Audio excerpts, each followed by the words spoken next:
हे 67चा विषय मी वेळोवेळी पत्रकार परिषदेमध्ये सुद्धा सांगितलेलं आहे, सरकारला सुद्धा सांगितलंय. 1967ला ज्यावेळेस आरक्षण दिलं त्यावेळेस मराठा तिथं होता आणि त्या 83 क्रमांकाला मराठा आणि कुणबी एकच हे सांगितलेलं आहे. त्याचाच आधार घेऊन 2004ला मराठा आणि कुणबी एकच हे कायदा पारित केलेला.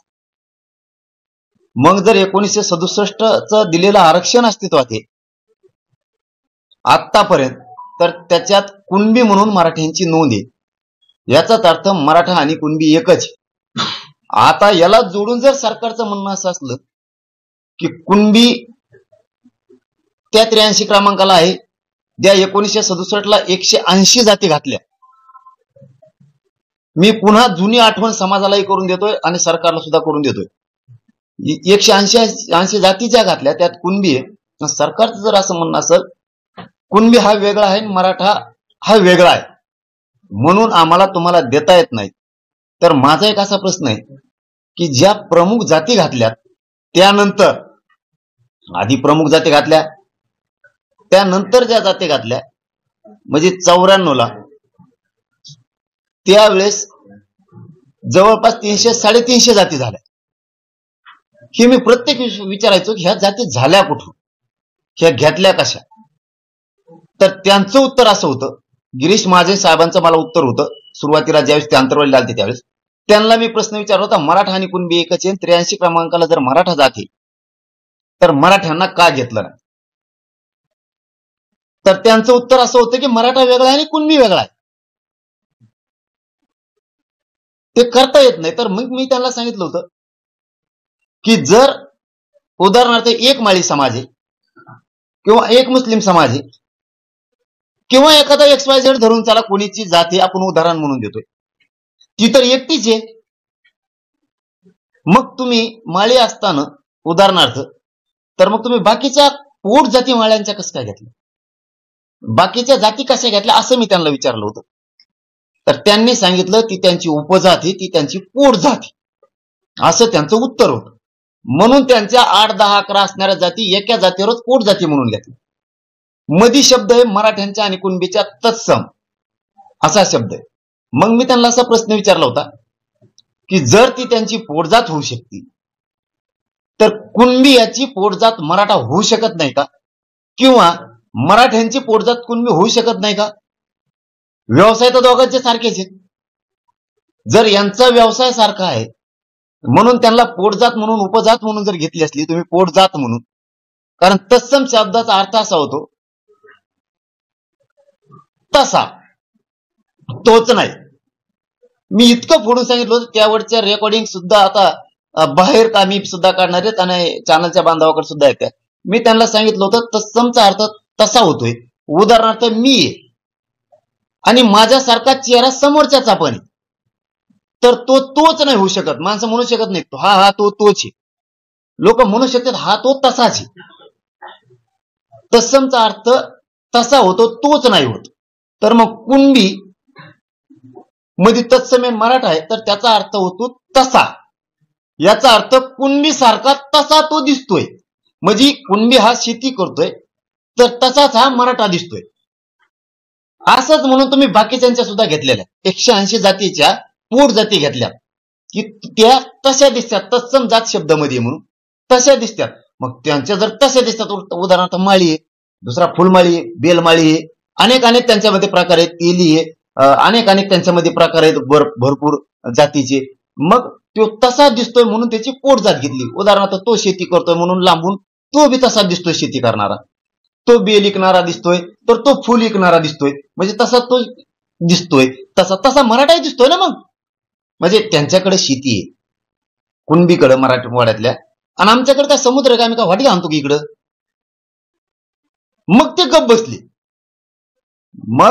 बसले, त्यांचा मग शब्द होता असं करायचं असतं, आधार लागतो, नोंदी लागतील आणि मग कायदा पारित करावा लागणार. मग जर 83 क्रमांकाला मराठा जाती, ती बी 1967ला दिलेल्या आरक्षणात, त्याच्यानंतर 94ला ह्या 16% आरक्षण वाढून बाकीच्या जाती घातल्या पोट जाती म्हणून, तर मराठा का घातली नाही हे दोन मुद्दे अत्यंत आता महत्वाचे आहेत आमच्यासाठी. जर मराठा शासकीय नोंदीवरती कुणबी म्हणून असेल तर मराठा आणि कुणबी एकचे सिद्ध करणारे पुरावे आम्ही द्यायला तयार आहेत. नसता तुम्ही तरी आम्हाला सांगा येऊन सरकारनं की मराठा आणि कुणबी एक नाही. जिथं मागही सांगितलं होतं मी, हे शब्द मी मुद्दाम आठवणीत आणून देतोय. काहींचं म्हणणं आहे आम्हाला मराठा म्हणून राहायचं, आम्हाला कुणबी व्हायचं नाही. इथं काय जोर जबरदस्ती नाही. ज्याला घ्यायचं त्यांनी घ्या, ज्याला घ्यायचं ते घेऊ नका. सरकारनं 83 क्रमांकाला मराठा नावानं 180 जातीमध्ये कुणबी आहे, तर महाराष्ट्रातला तत्सम शब्द तिथं वापरलेला आहे. म्हणून मराठा आणि कुणबी एकच आहे. सगळ्या मराठ्यांना कुणबी प्रमाणपत्र देणं आवश्यक आहे, कारण मराठ्यांच्या तिथं सरकारी नोंदी आहे. आणि जर तुम्हाला असं करायचं नसलं, तुम्हाला कुणबीच धरायचा असला आणि कुणबीची पोटजात मराठा होत नाही किंवा मराठ्यांची जात कुणबी होत नाही पोटजात, असं जर तुम्हाला म्हणायचं असलं तर 180 जातीच्या नंतर ज्या जाती लावल्या त्या सगळ्याची सगळ्या काढा. 94ला दिलेलं आरक्षण सगळं रद्द करा. त्याची शोधपत्रिका काढा. हे दिलंय कशाच्या आधारावर आणि काय म्हणून दिलंय हे मराठ्यांना कळणं 13 जुलैच्या आत गरजेचं आहे. हे दिलंय कसं? 180 जाती जर 83 क्रमांकाला आहेत ओबीसीच्या यादीच्या, 1967ला आरक्षण दिलं त्यावेळेस तिथं कुणबी आहे, बाकीच्या जाती आहेत, त्याच्यात मेन जाती आहेत आणि मेन जातीच्या उपजाती पोटजाती ह्या त्यानंतर घेतल्या. 350-400 काय घ्यायच्या तेवढ्या पोटजाती म्हणून घेतल्या असल्या तर मराठा सुद्धा घ्या. जर घ्यायच्या नसल्या तर त्या कशा घेतल्या याचं उत्तर आम्हाला द्या.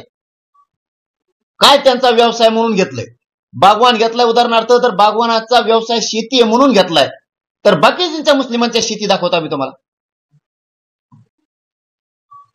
मराठा जर माळ्यांना तुम्ही व्यवसायाच्या आधारावर आरक्षण दिलं असलं, त्यांचा अमुक व्यवसाय म्हणून घेतलं, तर आम्ही तुम्हाला व्यवसाय दाखवतो आमची. ते जर बागायती शेती करतायत माळी म्हणून त्यांना दिले, आम्ही शेतकरी मराठ्यात दाखवतो. आम्हाला उत्तर द्या आता, उत्तर. ते तसले गोड बोलू नका आता. त्यांचे लाड खूप पुरवलेत तुम्ही आता. आमचा त्यांना विरोध नाही, तो एकटा सोडला तर बाकीच्याला विरोध नाही. तुम्ही आता उत्तर द्या. कायद्याने उत्तर पाहिजे ना तुम्हाला, संविधानानं पाहिजे ना तुम्हाला. तर आता आम्हाला याची उत्तर द्या, तुम्ही त्यांना घेतलं कसं. याच्याबरोबर आमचा तिसरा मुद्दा आहे, हे 2 सांगितलेत. सरकारी नोंदी ह्या मुसलमानांच्या सुद्धा निघाल्या. जर त्यांच्या मुसलमानाच्या कुणबी म्हणून नोंदी निघाल्यात, लिंगायत समाजाच्या निघाल्यात, मारवाडी समाजाच्या निघाल्या, ब्राह्मण समाजाच्या निघाल्या, आणखीन लोहार समाजाच्या निघाल्या, जर यांच्या नोंदी सरकारी निघाल्यात, हे शेतकरी आहेत कुणबी आहेत म्हणून, तर मुस्लिमांना सुद्धा ओबीसीतूनच आरक्षण दिलं पाहिजे. त्यांच्यावर सुद्धा अन्याय नाही झाला पाहिजे. जे कायद्याने बोलायचं ना तुम्हाला आता, तर आता कायद्याने बोला. त्याच्यात पाशा पटेलांचं नाव सांगतो, त्यांची कुणबी मधून नोंद निघाली. एकच नाव सांगतो. जर मुस्लिमांची कुणबी सरकारी नोंद म्हणून निघाली असली तर सगळ्या मुस्लिमांना या राज्यातल्या तुम्ही कुणबी म्हणून ओबीसीत आरक्षण दिलं पाहिजे. तुम्ही कसे देत नाही तेच बघतो मी आता. तुम्हाला कायद्याने चालायचंय ना. जर बाकीच्यांच्या नोंदी निघायला लागल्यात आणि यांना दिलं ना 67च्या नंतर, यांची एकाची नोंद नाही उकडच, तुम्ही यांना कशाच्या आधारावर 16% आरक्षण दिलं? आमच्या पाठीत खंजीर खुपसून, आमचं वाटोळं करून तुम्ही दिलं कसं? परत हेच म्हणतात आमच्या आरक्षणाला धक्का लावता. ही भूमिका आम्हाला पसंत नाही. इतके दिवस आम्ही भाऊ म्हणून वागलो. तुम्ही प्रत्येक वेळेस आमच्या ताटात औषधच घालायचं काम केलं, प्रत्येक वेळेस. तरी आम्ही सोडूनच देत राहिलो. तुम्ही कशाचा आधार नसताना आरक्षण घेतलं? आम्हाला आधार आहे ना सरकारी नोंदीचा, कायद्याचा आधार आहे. मुस्लिमांना आहे, मारवाड्याला आहे, ब्राह्मणांना आहे. ज्याला घ्यायचे मी नाव घेतोय ते घेते, नाही तर नका घ्यायना. पण त्यांच्या कुणबी म्हणून निघाल्यात, त्यांना देणं आवश्यक आहे. तुम्ही कशा देत नाहीत? लोहार समाजाच्या निघाल्या, काही कुंभार समाजाच्या निघाल्या. का देत नाहीत तुम्ही? त्यांच्यावर का अन्याय करताय? ओबीसीत त्यांना का आरक्षण देत नाहीत तुम्ही? काय कारण आहे तुमचं न देण्याचं? यांना सुद्धा आता मिळालं पाहिजे. त्यांच्यावर बी अन्याय होता कामा. आता हे संगच लफडं सगळं सुरू. आता बेकायदेशीर बोगस आरक्षण दिलं कोणालाच नोंदी नसताना, ते तुम्ही कायदेशीर मानायला लागलात. नाही तर पुरंच रद्द करून टाका, घटनेने दिलेलं सोडून.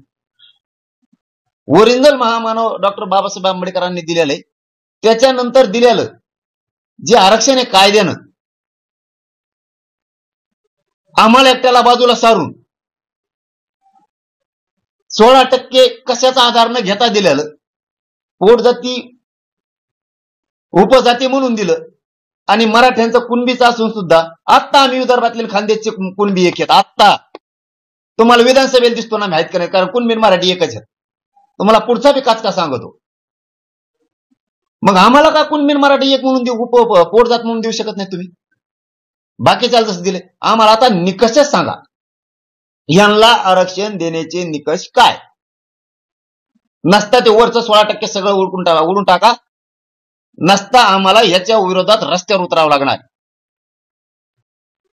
3 मुद्दे सांगितले तुम्हाला, आता चौथा सांगतो. सगळे सोयऱ्यांची अंमलबजावणी आमच्या व्याख्याप्रमाणे देता येत असली तर द्या,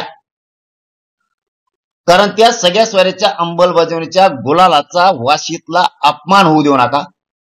जर सगळ्या सोयऱ्याच्या अंमलबजावणीची आमच्याप्रमाणे व्याख्या नाही केली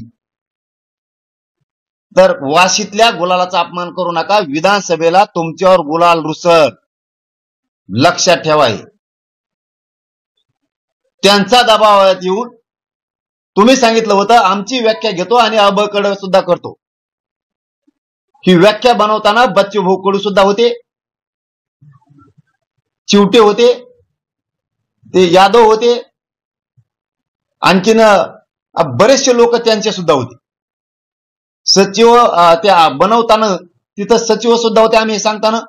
आता याच्या पुढचं सांगतो. काही लोक म्हणतात आमचे 2-3 जण आहेत, बहुतेक तिकडून झाले असते, बहुतेक असं वाटतंय, मी शंका घेत नाही, पण वाटतंय जरांगेंची मागणीत काहीतरी घोळ दिसतोय.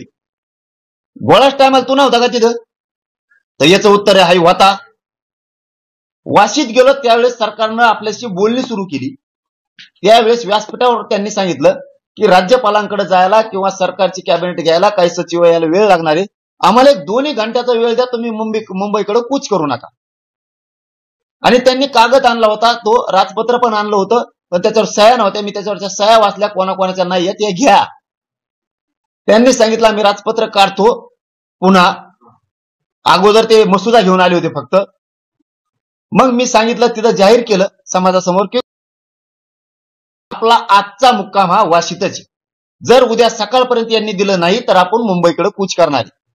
तिथूनच मी आवाहन केलं होतं राज्यातले जेवढे अभ्यासक आहेत त्यांनी तातडीने मुंबईत यावं, जेवढे वकील आहेत त्यांनी ताबडतोब यावं. मला तुमच्याशी चर्चा करून पुढची डिसिजन घ्यायची. सगळ्या सोयऱ्याची अंमलबजावणी कशी असली पाहिजे, ते कायद्यात टिकन का, त्याची व्याख्या कशी असली पाहिजे हे मी विचारलं होतं. ज्यांना शक्य आहे ते अभ्यासक आले होते, मी बैठक घेतली त्यांची वाशीला. मी जाणून बुजून मुद्दाम समाजाला सांगालोय, मी एकट्यानं कुठला निर्णय घेतलेला नाही. त्यावेळेस तुम्हाला मान्य होती. आणि इकडे उगं कुठेतरी एखादे मोबाईल हातात धरायचा, काहीतरी बोलत बसायचं आणि संभ्रम निर्माण करायचा. तिथं मुंबईचे हायकोर्टातले वकील होते, वेळेवर नावही सगळ्याला माहिती आहे, समन्वयक सुद्धा लय मोठे, मी 4-4 बैठका घेतल्या तिथं. आणि नंतर बाहेर येऊन निर्णय घेतला की असं असं ठरलंय. समाजाला विचारलं करायचं का, आणि तितक्या रात्री समाज म्हणला हो. म्हणलं टिकवायची जबाबदारी त्यांची आहे, आपली व्याख्या ते घेणार आहेत, अबकडे करू. कारण मी लगेच म्हणत होतो आत्ताच घे, हेही सांगतो, हे सगळ्याला माहिती. हे दीपक केसरकर साहेबाला माहितीये, सुमंत भांगेंना माहितीये, याच्यानंतर मंगलप्रभात लोढांना माहितीये, तिथं असणाऱ्या काही मुंबईतल्या वकिलांना माहितीये, काही अभ्यासकांना सुद्धा माहितीये तिथं असणाऱ्या. आणि माझ्या आजूबाजूला आता नसणाऱ्या नाही बरेच जणांना ह्या गोष्टी माहिती आहेत. कारण शेवटी नरड्याला लागल्यावर कोणत्याही जातीचा असो, कोणत्याही समाज असो, तो इमानदारीनं खरंच बोल. भलं माझं कुणाचं पटत असल नसल ती वैयक्तिक मुद्दा राहिला, पण ज्या वेळेस खरं बोलायची वेळ येईल मला 100% विश्वास आहे, माझ्या सोबतचे असणारे जरी बाजूला असले तरी ते खरंच बोलणार, याचे मला 100% आत्मविश्वास आहे. कारण हे सगळ्यांना बोलून ठरलेलं आहे. आणि इतक्या रात्री म्हणलं आत्ताच करते, तर म्हणलं इतक्या रात्री आता शक्य नाहीये. साहेबांकडे जाऊन पुन्हा राजपत्र ही करणं. विश्वास ठेवा, आम्ही तुमचीही व्याख्या घेतो. आणि बार तिथं सुद्धा 4-5 वेळेस लिहून दिलेलं आहे, तिथं टायपिंग करताना दिलेलं आहे, त्याचं लिहून पण तसं घेतलेलं आहे, परत घेतोत म्हणून व्याख्या.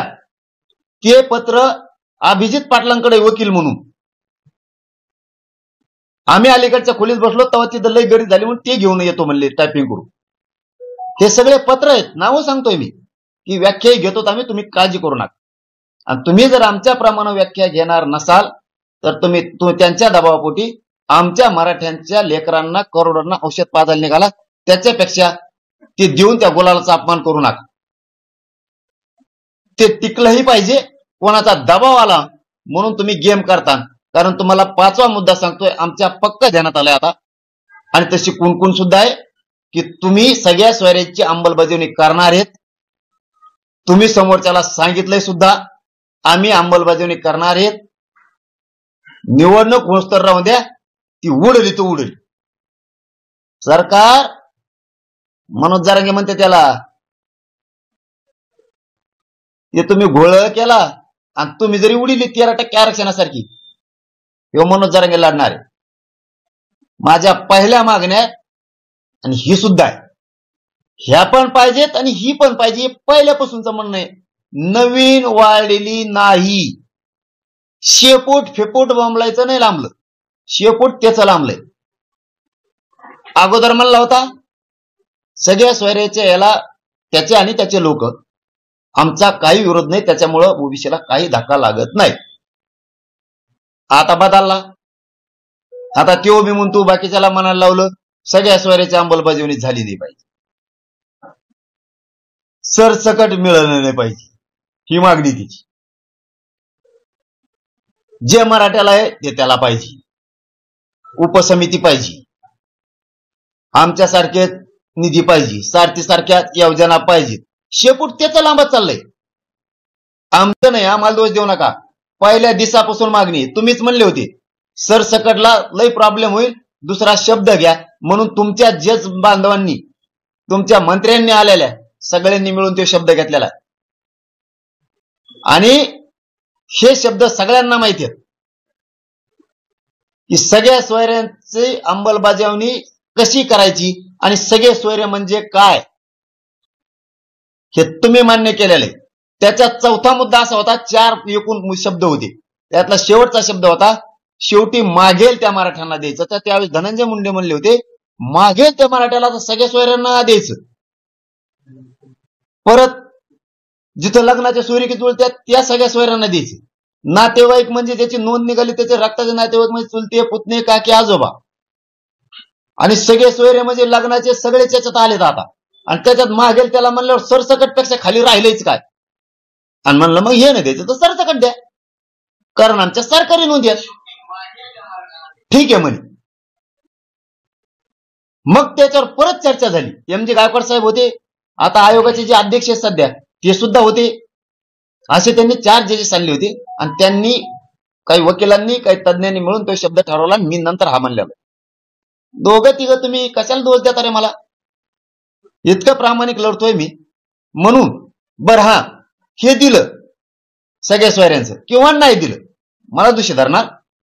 मग आता 10% दिलं, हे कोर्टात उडणार आहे. आता बिहारचं उडालंय, कुणाला दोषी धरणार तुम्ही.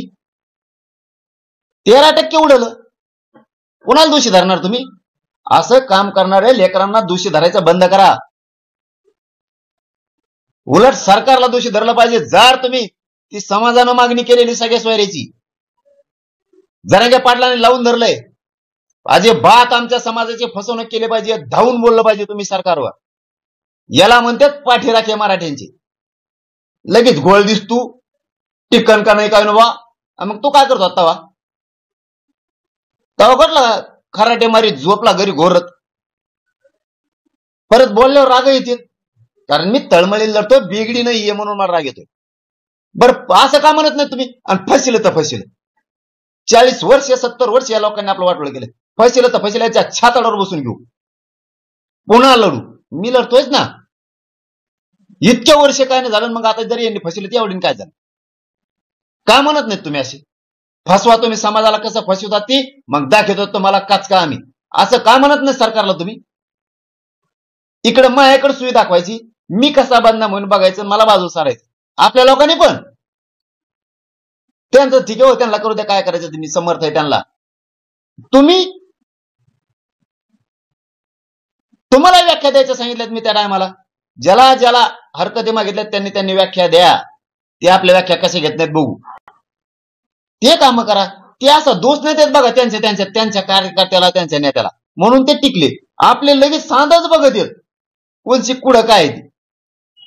जरी सगळे स्वैऱ्यांचे मी घेतलं, जरी हो म्हणलो सगळ्याला विचारून म्हणलो, आणि जरी नसल विचारलं तरी पुढचंही सांगतो. तरी मी काय वाईट करतो? तरी माझ्या त्या मागण्या आहेतच ना. हैदराबाद गॅजेटच्या पहिल्यापासून सातारा संस्थांच्या कुठं बदललो मी?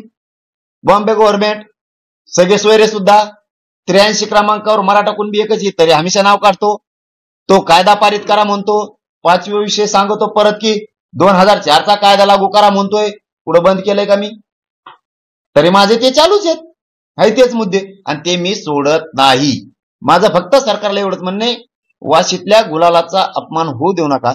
त्या जर गुलालाचा अपमान झाला रे बाबा, तुमच्यावरचा गुलाल रुसला म्हणून समजा.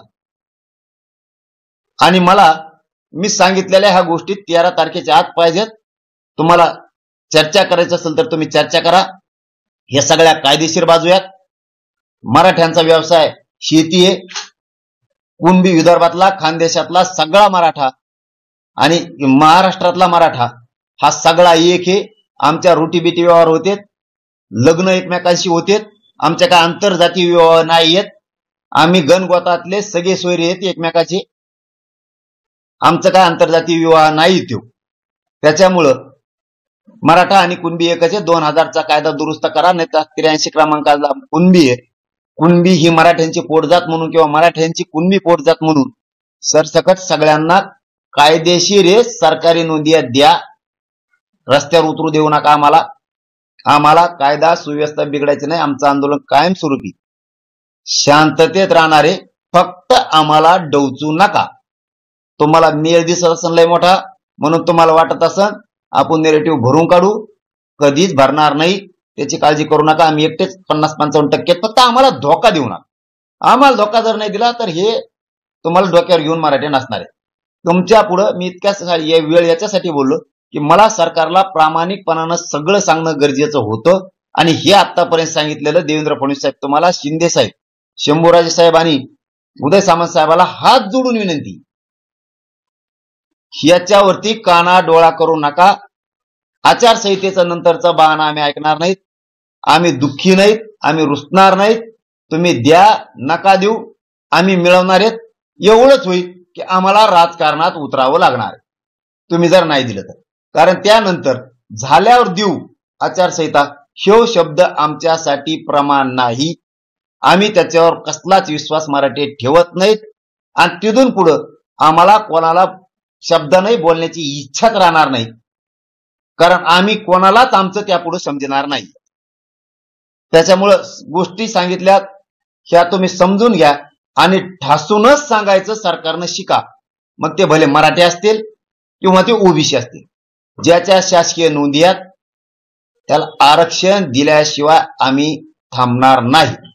ज्याच्या नोंदी सापडल्यात त्या नोंदीवाल्यांना, त्याच्या रक्ताच्या नातेवाईकाला आणि कुणबीच्या खाली सदर जेवढे ते सगळे कुणबी आहेत त्यांना सगळ्यांना बीड जिल्ह्यात जे सापडलेत आता 20,000 तेही ताबडतोब देतो. देवी लशीची तपासणी बंद झाली, संस्थांची बंद झाली, प्रमाणपत्र राज्यात द्यायचे बंद झालेत. त्याचं कुठली तपासणी केली जात नाही. त्याला काय म्हणते तर व्हॅलिडिटी बंद करून टाकले. आमच्या पोराला ऍडमिशन घ्यायचे आता परीक्षा पोलीस भरती आहेत ते सगळं बंद पडलंय. तुम्ही काय करताय नेमकं मराठा समाजासाठी हे कळा नाही आम्हाला. ते पोलीस भरतीतले पोरं आमरण उपोषणला तिकडे बसले, ते मरायला लागले. ते करतो म्हणून ते करत नाहीत. सारथीतल्या पोराच्या अडचणी तशाच आहेत. पीएचडीच्या पोरांची 4 महिन्याची मय वाढवायची 4 महिन्याची पोलीस भरतीतली ते तसंच पडले. देताय काय नेमकं मराठ्याला तुम्ही? नुसते वाचितच होय कागद जाहिराती देता करोडो रुपयाच्या. तुम्ही करताय काय? महामंडळात गोरगरिबांच्या फायली करून करून त्याच्या खिचले पैसे संपून गेले. नाही मिळालं. नुसते येतात आणि बैठका घ्यायला लावतात, पदासाठी हिंडायला लावता काय मराठ्याचं वाटोळ करून त्यांना. नाही मिळणार यावेळेस मराठ्यांनो काही, पण जातीला मिळन. बोलण्यावर बाण ठेवा आणि जाती कोण वाढा. मतासाठी लय मरमर करू नका. पडताल पडा, जात न विसरणार तुम्ही पडलेले कधीच, पण जातीच्या बाजूने उभा राहा. आपल्या हक्काच्या नोंदीत ते आरक्षण आपल्याला मिळवून द्यायचं. तुम्ही सगळ्या स्वराला एवढा विरोध करायला लागलात, मग तुम्ही ते उडून टाकणार तुम्हीच. मराठा समाजाला आणखीन एक सांगायचं मला, आपण किती चांगलं दिलं ना तरी हे उडीणारच. आपण मागास सिद्ध झालो राव. भारत देशात कुणीच निषिद्ध झालं मागास, तरी आपलं 13% आरक्षण गेलं. त्यामुळे आपल्या आपल्या जातीला आपण आपले लोक दोष द्यायचं सोडून लढायचं शिका. दोष दिला की माणसं बाजूला सरकत येत आणि मग लढायला कोणी राहत नाही आपल्याला. आणि काही जण दुकानदाराला खोड्या लागलेल्या, त्याचं दुकान बंद पडलं की ते नाव ठेवते. आणि काम करणारे चांगले इमानदार समाजावर प्रेम करणारे प्रामाणिक लोक बाजूला काढायचं काम करतात. काय एकदा जाती कोण बोलत नाहीत. नोंद द्यायचं द्या मराठ्याला. ज्या मराठ्याला आरक्षण घ्यायचं नाही ना ते सुद्धा म्हणलं पाहिजे आम्हाला नाही घ्यायचं, पण त्यांच्या नोंदी सापडल्या द्या त्यांना. आम्ही मराठी मागे उभा आहेत त्यांच्या. कार्य म्हणत नाही तुम्ही, म्हणायला पाहिजे तुम्ही सगळ्यांनी प्रामाणिकपणा. कुठं ना कुठं तरी तुम्ही सुद्धा मतदान घेताय मराठ्यांचं. कुणबी आणि मराठा एकच आहे, देऊन टाका त्यांना. आम्हाला नाही घ्यायचं, पण सरकारी नोंदी रोखू शकत नाहीत हे छाती ठोकून सांगायला पाहिजे. आणि नोंद निघाली तर फटाफट वाटायला पाहिजे. 50 बाऱ्या मंत्र्याला 50 बाऱ्या फोन लावायला लागते आमदारायला. ह्या तालुक्यात ह्या एडीएमने असं केलं, कन्नडच्या एडीएमने तसं केलं, कुठं संभाजीनगरच्या एडीएमनं तसं केलं, नाशिकच्या एडीएमनं रोखल्या ना. येवल्याचा तहसीलदार खोटे प्रमाणपत्र छगन भुजबळकडे पाठवतोय. हे बघा पेन आणलेले, मग ते भाषणात म्हणताय का त्या तहसीलदारात लिहितंय. कराबर चौकशी जरा त्याची. एडीएम त्यो नाशिकचा सगळे 3000 प्रमाणपत्र रोखून ठेवले. का बरं ठेवले? खेडचे सगळे पुण्यातले रोखून ठेवले. सोलापूरचा तोच प्रकार, साताऱ्यात त्या पाटणमध्ये तोच प्रकार, कोल्हापूरला रोखून ठेवलेत. कोल्हापूर तर सगळ्याचे सगळं कोण भीती. काय घेत नाही सरकारी नोंदी तुम्ही? धाराशिवला तोच प्रकार. लातूरच्या नोंदी रोखून धरल्यात.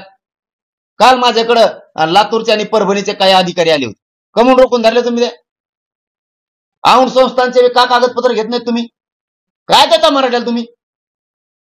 अहो तुम्ही सगळ्या स्वारी सुद्धा गरज नाही आम्हाला अंमलबजावणीची, लगेच गरज नाही. तुम्ही 83 क्रमांकावर कुणबी आणि मराठा एकच आहे, पोट जात म्हणून घ्या. आणि तुम्हाला घेता येत नसली तर जे 180 जाती आहेत तेवढ्याच ठेवून बाकीचे सगळे उलटून टाका. पोट जात म्हणून एक बी ठेवू नका. तत्सम जाती जेवढ्या घेतल्या त्या पुऱ्या काढा. उपजाती म्हणून घेतल्या त्या पुऱ्या काढा. त्यांना एक निकष आणि आम्हाला एक निकष कसं करावं? कोणता न्याय करायला लागले तुम्ही? कसं काय अन्याय करायला लागले शिंदे साहेब आणि फडणवीस साहेब? आणि मागचे पाडे गिरायचं बंद करा. फडणवीस साहेबाला हात जोडून सांगतो, 6वा मुद्दा सांगतो ह्यो, तुम्ही ते मागचे पाडे गिरायचं बंद करा. कोणचे? मी आरक्षण दिलं, तुम्ही आरक्षण दिलं साहेब, मान्य केलं मराठ्यांनी. 13% तुम्ही दिलं, मराठ्यांनी 106 आमदार निवडून दिले. उपकार ठोला नाही. तुम्ही म्हणता मी 10% दिलं, ते टिकणारच नाही म्हणून आम्ही स्वीकारलं. पुढचं तुम्ही सांगताय आम्ही इतकं मराठ्याला दिलं, सारथी दी, आमकदी, महामंडळ दी, ज्याने 80 वर्षापासून काही दिलं नाही मराठा समाजाला, 80 सालापासून दिलं नाही, त्याच्याकडे मतदान गेलं. ते का त्याला ते तुपाचे डबे देतो का आम्हाला? सगळ्याला माहिती आहे वाटोळं केलंय म्हणून. मग त्याने चूक केली म्हणून तुम्हाला करायची का असं म्हणणं आहे तुमचं? त्यांची चूक तुम्ही दुरुस्त करा असं म्हणणं आहे मराठ्यांचं. शेवटी तुम्ही लय अन्याय करायला लागला आई बहिणीवरती, माझ्यावरती गेम टाकायला लागलात, पण लोक फोडून पत्रकार परिषदा तुम्ही घ्यायला लागलात. आताही ओबीसी समाज तुम्ही उठवला म्हणून समाज तुमच्यावर नाराज होते. म्हणून मतदान 80 सालापासून देण्यात म्हणून चाललंय तिकडे. याला दोषी तुम्ही आहेत. याला दोषी तुम्ही, समाज नाही माझा. माझा समाज बरोबर कार्यक्रम करतोय लेकराच्या न्यायाच्या बाजून. आणि तुम्ही म्हणता तिकडे गेलं, तुमचे नाही का निवडून आले मराठ्याच्या मतावर? नुसतं आमच्यावरच आरोप करायला शिकवलंय तुम्हाला. 80 सालापासून ज्याने आम्हाला काहीच दिलं नाही त्याचा तर उद्या कोणताच मराठा करीत नाही. पण मग त्यांच्याकडे मत गेलंय मराठ्यांचं असं तुमचं म्हणणं आहे. तुमच्याकडे नाही गेलं का? तुमचे 42 होते तवा. आता बी काय व्हायना तुमचे खासदार निवडून आलेतच ना, 9-10 व्हायना, मराठ्यांनी मतदान आहे ना त्याच्यात. कसा आरोप लावू शकता राव तुम्ही? पाठीमागचे पाडेगिरीत बसण्यापेक्षा पाठीमागचे खंजीर कुणी खुपशिलेले ते मराठ्याला पक्क माहिती. 16% आरक्षण देऊन मराठ्याचं वाटोळं कुणी केलं हे मराठ्याला माहिती. पण तुम्ही त्याच पावलावर पाऊल ठेवून चाललात. नुसतं देतात 6 महिन्यात उडलंय. लोकांना असं छाती ठोकून म्हणताच येणार नाही ना. किती पाठीत खंजीर खुपशीला आपलं आरक्षण दिलं, आपलं मराठीचं वाटोळं केलं. पण तुम्ही दिलंय ते वर्षभर टिकलंय किंवा पिढ्यांना पार टिकलंय असं छाती ठोकून मराठ्याला सांगताच येणार ना. त्यामुळे दोघं सारखे झाले तुम्ही एका पारड्यातलेच. आम्हाला असं छाती ठोकून सांगायला माणूसच नाही राहिला की येणे आयुष्याचं दिलंय मराठ्याला. म्हणून तुम्हाला मी सांगतोय, तुम्हाला मी भाषाच कळा ना की शिंदे साहेब, फडणवीस साहेब, तुम्ही आमचं सरकारी नोंदयात हैदराबादचं गॅजेट 13 तारखेच्या आत लावा, सातारा संस्थांचं बॉम्बे गव्हर्नमेंटचं लावा. 1967च्या कायद्यानुसार ओबीसींना आरक्षण दिलेलं आहे. ओबीसीच्या जाती घातल्यात, त्याच्यात 83 क्रमांकाला मराठा आहे, कुणबी आहे.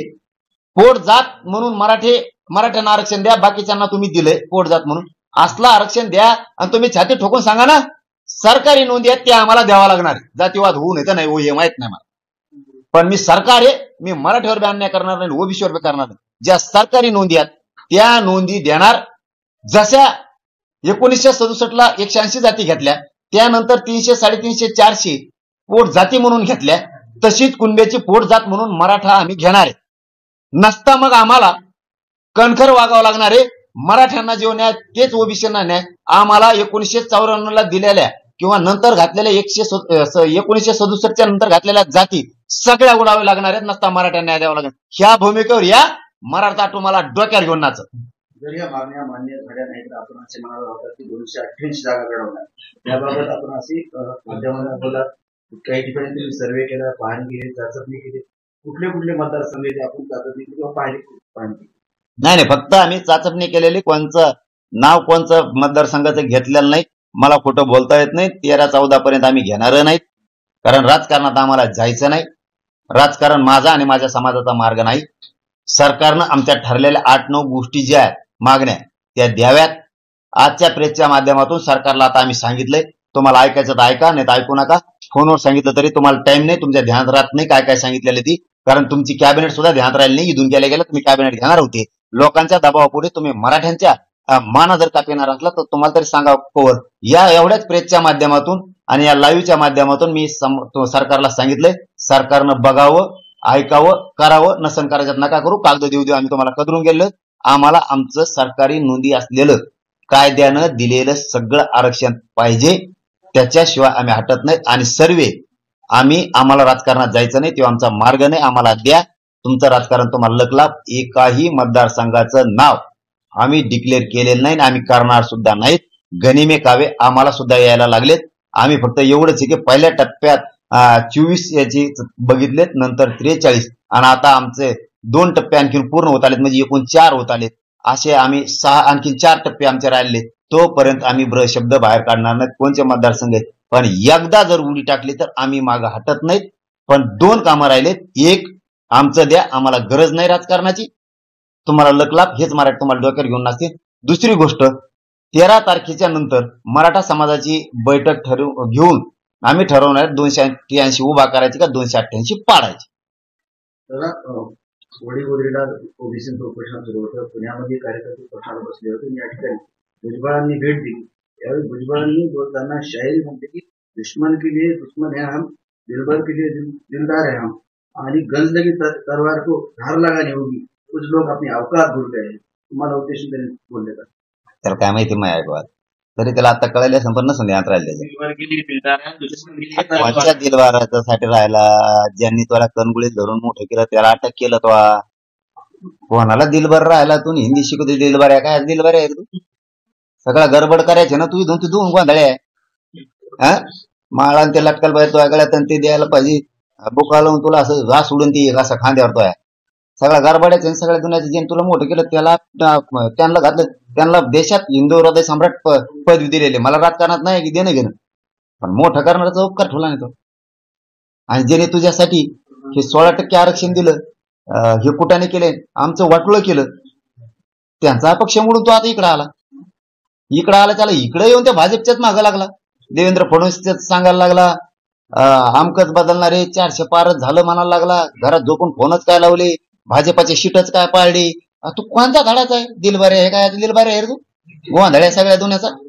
इथं लावली सगळी काडी, इथं सगळं ओबीसीचं आमचं चांगलं होतं, इथं टेंबादिला टाकून गेला निघून. तू काय माणूस आहे का? अरे काय बोलाव तुला? अरे एवढ्या मोठ्या गुन्ह्या गोविंदाने नांदणाऱ्या जाती एकमेकाच्या विरोधात घालायला लागला, पळलेले 4-5 जण घेऊन हिंडायला लागला इकडून तिकडून, आणि ते दाखवायला लागला सरकारला आणि देवेंद्र फडणवीस साहेबाला. बोलताना देवेंद्र फडणवीस साहेब त्याला अंगारा लावता येते जणून, ते डोळ्यात डोळे बघितलं त्याला काय कोण करता येते जणून, काय म्हणते ते चटकी का चुटकी काहीतरी असते ती, तसा आहे जणून तो. करणी ते लागन तुम्हाला बुक्का त्याचा ना काय ते 4-2 संघ घेऊन निघत तुम्हाला वाटत निघते सीट सगळे पाडीन रापा रापा पुरी ते. अल्लय का दिलबारे आहे ते, काय म्हणला ना आता दिलबारे को दिलबारे काय दिलबारे रे तू गोंधळ्या. सगळं टंपळ वाजून टाकलं. इथं धनगर बांधव इतके इमानदार लोक आहेत, म्हणजे मी स्तुती करत नाही, मी बोलायचं म्हणून बोलत नसतो. हे शब्द मी आज वापरतोय. आज तुम्ही टीका करता ह्या शब्दावर धनगर बांधवांचे नेते, पण मी तुमच्यावर याच्यावर टीका केलेली नाही. हेच तुम्ही धनगर बांधवांचे नेते काही दिवसांनी म्हणता जरांगे पाटील म्हणत होते तेच खरं होतं. म्हणणार आहे तुम्हाला माझ्या शब्दाची आठवण येणार आहे. मी कोण पडळकर भाऊ असतील किंवा ते शेंडके भाऊ असतील किंवा तायवाडे भाऊ असतील, मी कधी दुखवलेलं नाही या लोकांना, आणि गाव खेड्यातल्या ओबीसींना सुद्धा नाही, एकाला बी नाही, आणि धनगर बांधवाला सुद्धा नाही, आणि दुखवणार बी नाही कधी. कारण हे लोक फक्त त्याला मराठ्यांच्या विरोधात घालायचे. काय मिळणार आहे तुम्हाला मराठा संघ खोटे भांडणं करू? काय मिळणार तुम्ही एनटी विजिंटी मध्ये? हे शहाणा नाही राहो, हे याच्या स्वार्थापुढे तुम्हाला सगळ्याला एक करीन की शिमा घेईन 2-3. आता 1-2 4-2 जणांना सांगा आमदार करीन काय करीन. अरे यांनी पहिल्याच ओबीसीच्या नेत्याचं चांगलं केलं नाही, आता नवीन आता चांगलं करायची. अरे हे लय कलाकार हे पोट्ट आहे, येवल्यात बसून ग गोंधळ्या काय दिलवाऱ्या काय तर मानलाय लई एडपटे राव. मग ऐका तुम्हाला पश्चाताप येईल, काही ना दिलं होईल. जुन्या नेत्यांचं बघा, ना दिलं काही नाही मिळून दिलं तिने, एकाला बी आता काहीच केलं नाही तिने आता बी. आणि मला काय नाव होता हे सीट पाडलं तेच पाडलं, सगळेच पडलेत. बरं निवडून मी आणलेत मराठीने असं बी नाही, ओबीसी सुद्धा निवडून आणलेत. किती नावं दाखायचे? विधानसभेत सुद्धा आणलेत. उगाच काहीतरी त्याचा ऐकून गोंधळ घालून कन्फ्युजन करू नका. आमच्या सरकारी नोंदी आहेत ते आम्हाला द्यावा लागणार आहेत आणि आम्ही त्या घेणार आहेत. कशाला उगाच फुकट? त्याला काय करायचंय जाहीर सांगून टाकतो. चला जाऊ द्या, आता पटलं तर पटा, नसतं पटत नका पटू देऊ. तुम्ही एक दिवस म्हणणार जरांगे पाटील मत होते ते खरंच होतं, पण विश्वास ठेवला होता आम्ही त्याच्यावर. ते एक तर तुमची एसटीची आरक्षणाची मागणी करत, इथं तुम्हाला धोका आहे क्लिअर सांगतो. कारण त्याला तुम्ही पाहिजे आणि आदिवासी पण पाहिजे, असा त्याचा डबल गेम. त्याला राजकारण एकदा साधून घ्यायचं आणि राजकीय प्रवाहात यायचे, त्याला काही घेणं देणं नाही मग कोणाचं. एक दुसरी बाजू गोरगरीब मराठी गोरगरीब धनगराच्या बांधावर भांडणं घालून किंवा फुकट केसेस करीत तिकडे बसून राहतील हे सगळे, आणि आपले लोक हेलपटे घालू बेजार होते. तिसरी गोष्ट, ह्या आंदोलनात कोण आहेत तर धनगर बांधवांना, काही धनगर बांधवांना पटत नाहीये की आपण एनटीचं आरक्षण मागावं, आणि मराठ्यांच्या जर नोंदी असत्या तर मराठ्याला आरक्षण दिलं पाहिजे, आपण आडवं नाही पडलं पाहिजे, हे धनगर बांधवांना वाटतं. कारण धनगर बांधव इमानदार सुद्धा तितकाच. म्हणून मी धनगर बांधवाला कडालून विरोध करत नाही, हे माझं समजून घ्या तुम्ही, म्हणून करत नाही. ते तिसरं काम हे करायला लागलाय की या आंदोलनात धनगर बांधव या प्रामाणिकपणामुळं त्याला तळतळ बी एकीकडून आंदोलनाची पण, आणि दुसरीकडून ही तळतळे की मराठ्यांच्या गोरगरीबावर तरी का अन्याय असं ओबीसी बांधवांना वाटतं. हे केसी करीन गोरगरीब धनगर बांधव, गोरगरीब ओबीसी बांधव, गोरगरीब मराठा बांधव याच्यात च्या करणार, ही मजा बघणार. या आंदोलनात धनगर बांधव प्रामाणिक मुद्द्यावरती आहे सध्या. काही नेते सुद्धा आहे ते नाविलाजानं जात आहेत, हेही मी मान्य करतो. काही धनगर बांधव नेत्यांना सुद्धा वाटतंय की हे मोगम याचा राजकारणी माणूस येऊ छगन भुजबळ हे डाव साधून घेणार आहे. पण काही लोक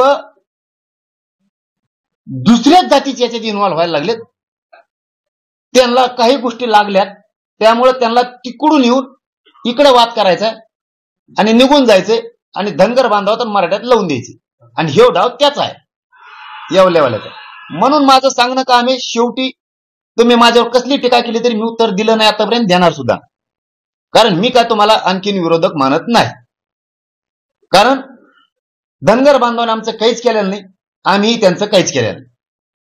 राहिला बाकींच्या ज्या रुसल्यात त्यांचा विषय, तर त्यांनी काहीतरी त्रास दिलेला असं आम्हाला बी आणि तुम्हाला सुद्धा दिलेला आहे, पण तुम्ही आज झाकून ठेवायला लागले सगळ्या जाती धर्माचे. त्याच्यामुळं आम्ही त्यांचे विरोधक नव्हतो आणि असण्याचं कारण बी नाही. त्यांनी खूप त्रास दिला म्हणून काही गोष्टी घडल्यात आणि हार जीत ही पराजय ही महाराष्ट्रात प्रत्येक उमेदवाराला बंधनकारक. पण आता जाऊ द्या. पण मी विरोधक धनगर बांधवाला नेत्याला कधी मानलेला नाही. तुम्ही किती जरी टीका केली तरी पण त्याला मात्र मी सोडत नाही, कारण तो दंगली घडून आणणार आणि गोरगरीब मराठ्यांना गोरगरीब ओबीसींना भोगावं लागणार. कारण तो सध्या खूप मस्तीसारखं बोलायला लागलेला माणूस. त्याला सन्मानानं का बोलावून का नाही बोलावं त्याच्या पाठीमागचे अनेक कारण आहेत, खूप कारण आहेत, म्हणून त्याला सन्मानानं मी बोलत नाही. तो मुद्दा म्हणून मागं लागला. तो मान्य करत नाही की सरकारी नोंदी आहेत ह्या द्यायला पाहिजे. त्या बोगस सांगतो, एक बी बोगस नोंद नाही आणि ती रद्द बी नाही झाली पाहिजे. हे सरकारला मी सांगत राहिलो. एक बी बोगस नोंद नाही येत, एक बी रद्द नाही झाली पाहिजे. आणि प्रमाणपत्र आता थांबले नाहीत पाहिजे, हे ऐकायला आलं पाहिजे. थांबलाच नाही पाहिजे. नसता ज्या त्या कार्यालयावर मराठी आता धडकणार आहे. रेकॉर्ड तुम्ही कसा तपासित नाहीत. कोण कोण अधिकारी जातीवाद करतोय रेकॉर्ड तपासायला, कोण कोण जात पडताळणी पटापट करत नाही. वंशावळ समिती कोण आहे आणि का जोडीत नाही वंशावळ, कशामुळे रेकॉर्ड दाबून ठेवलाय हे माग आम्ही कार्यालयात सुद्धा घुसणार आहेत. नसता सरकारनं उद्यापासून तातडीनं ते वाटप करायला सुरुवात करायच्या, थांबायचं नाही. त्यांचं तिकडून ऐकलं की आमचं थांबिता, कॅबिनेट थांबिली, सगळ्या स्वारीची अंमलबजावणी थांबिली. सगळ्या स्वारीची सुद्धा अंमलबजावणी करायची, उडाली बी नाही पाहिजे ही जबाबदारी सरकारची, कारण सरकार आम्ही नाही. आणि आमच्या सगळे दस्तावेज सापडायला सुरुवात करा, नोंदी द्या. आणि सांगितलेले कामं तुम्ही एकही केलेलं नाही, एकही. त्यामुळे आम्हाला बघायची वेळ येऊन देऊ नका. त्यांनी म्हणाले धन्यवाद. चला, धनगर समाजाच्या आरक्षणासाठी तुम्ही पुढाकार घेतला होता. आता तुम्ही असंही म्हणाले की राज्यातील सर्व मुस्लिमांना ज्यांच्या कुणबी नोंदी सापडल्या त्यांना आरक्षण का नाही द्यायचं? जर यांनी निकष लावला असला, गरीबी आहे म्हणतात नाही का, आमच्याकडे कारखाने आहेत असं म्हणतात ना, मराठ्याकडे कारखाने आहेत, कारखान्यावर आरक्षण नाही ना असं म्हणणं तुमचं. मग गाड्यावर केळ ऐकणाराला तर असेल ना, वडापाव ऐकणाराला तर असेल ना, लोवर समाज लाकडी व्यवसाय करतो त्याला तर असला पाहिजे ना, कुंभार मडके घडवतो मग त्याला तर असला पाहिजे ना, का नसला पाहिजे? ब्राह्मण शेती करतो किंवा पोट भरतो घ्यायचं असेल तर त्याची जर नोंद सापडली त्याला नसायला पाहिजे का? लिंगायत समाज शेती करतो त्याची कुणबी म्हणून नोंद निघाली, नसायला पाहिजे का? पाशा पटेलांची निघाली, काय निकष लावणार आता तुम्ही? तो मुसलमान आहे तुम्ही मुसलमान नाही, काय निकष काय लावणार आहेत आता? निकष सांग मला आता निकष पाहिजे. त्यांना काय निकष लावले? त्यो शेती व्यवसाय करतो माळी म्हणून त्यो बी दुसरा करतोय म्हणून दिले, म्हणजे पोट जात. मग पाशा पटेल मुसलमान आहेत, ते बी 5 टाइमच नमाज पडते, बाकीचे मुसलमान 5 टाइमच पडते. निकष काय आता? बाकीचे जर शेती व्यवसाय करत असले किंवा व्यवसाय करत असले, कातारी असले, सुतार असले, तर मुस्लिम व्यवसाय करतोय. गरीबीत असेल तर त्याचे इतका गारी ऐकणारा गरीब कुणीच नाही. त्यांनी गुत्त घेतलं का? गारी त्यांनी शिकायच्या, फॅक्शा त्यांनी शिकायच्या, परत ते वडापाव त्यांनी शिकायचे, केळ विकायला त्योच आणि खायला तुम्ही. जमत नाही का? लावा ना निकष. बघतो आता मुसलमानाला कसे देत नाहीत आणि धनगर बांधवाला कसे देत नाही बघतोच मी. आता सुरुवातच वेगळी लढाई झाली. आता तुम्ही नसतं मला वळणावर उतरले, खोटं बोलून तुम्ही वळणावर उतरायला लागले मला. मुस्लिमांना सुद्धा ओबीसीत आरक्षण द्या कारण त्यांच्या नोंदी निघाल्या. कशामुळे ते एवढा मोठा समुदायावर अन्याय करता तुम्ही? कशामुळे दलित बांधवांचे प्रश्न सोडत नाहीत तुम्ही? बस झालं तुमच्या मागं पळायचं. आता आम्ही नाही पळत. आता हे 5-6 जण नाटकं करता आणि आम्हाला त्रास देता विनाकारण. बघा शिंदे साहेब आणि फडणवीस साहेब जाता जाता तुम्हाला हात जोडून विनंती करून सांगतो, मला राजकारणात जायचं नाही, माझ्या समाजाला जायचं नाही. ज्या मी आता प्रेसच्या माध्यमातून बघितलं, तुम्हाला इतका वेळ बघायला नसेल, मी मुद्दाम इतका वेळ सांगितलं. तुमच्या पीएला बघायला सांगा, ओएडीला बघायला सांगा, तुमच्या अधिकाऱ्यांना बघायला सांगा ना, कुणालाच नसेल बघायचं तर नका बघू. मी 13 तारखेपर्यंत वाट बघत. सांगितलेल्या आमच्या शासकीय नोंदीप्रमाणे, सरकारी नोंदीप्रमाणे, कायद्याप्रमाणे आमचं सगळं आरक्षण आम्हाला द्या आणि ते तुम्हाला द्यावं लागणार आहे. आणि तुम्ही ठासून सांगावं की 200 वर्षापासून मराठा समाज आरक्षणात आहे.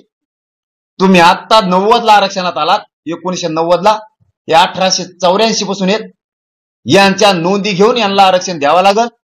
सातारा गव्हर्नमेंटचं द्यायला, संस्थांचं घ्यायला लागल. ब्रिटिशकालीन बॉम्बे गव्हर्नमेंटचं गॅजेट घ्यावं लागणार आहे. आणि 83 क्रमांकाला 1967 ला जे आरक्षण दिलेलं आहे कुणबी म्हणून, मराठा ही कुणबीची पोट जात म्हणून आम्हाला घ्यावं लागणार आहे. पर्याय नाही. सरकार म्हणून आम्ही खरं बोलतोय आणि खरं करतोय. तुम्हाला सरकारी डावलता येणार नाही. आणि जर आम्ही त्यांच्या सरकारी नोंदी मराठ्यांच्या डावलल्या तर तुम्हाला कसलाच आधार नसताना 90 ला दिलेलं आहे. मग आम्हाला तेही रद्द करावं लागल. त्याची शोधपत्रिका व्हाईट पेपर आम्हाला काढावं लागणार आहे. जसा तुम्ही याचा आमचा मागता तसं तुम्हाला आता दूरीत सरकारला वागावं लागणार आहे. कणखर आणि स्पष्ट निर्णय घ्यावा लागणार आहे. त्याशिवाय पर्याय नाही. तुम्ही जर स्पष्ट निर्णय घेतले, महाराष्ट्रातला जातीवाद बंद होऊ देणे एका दिवसात. धन्यवाद. थँक्यू पाटील, थँक्यू, धन्यवाद.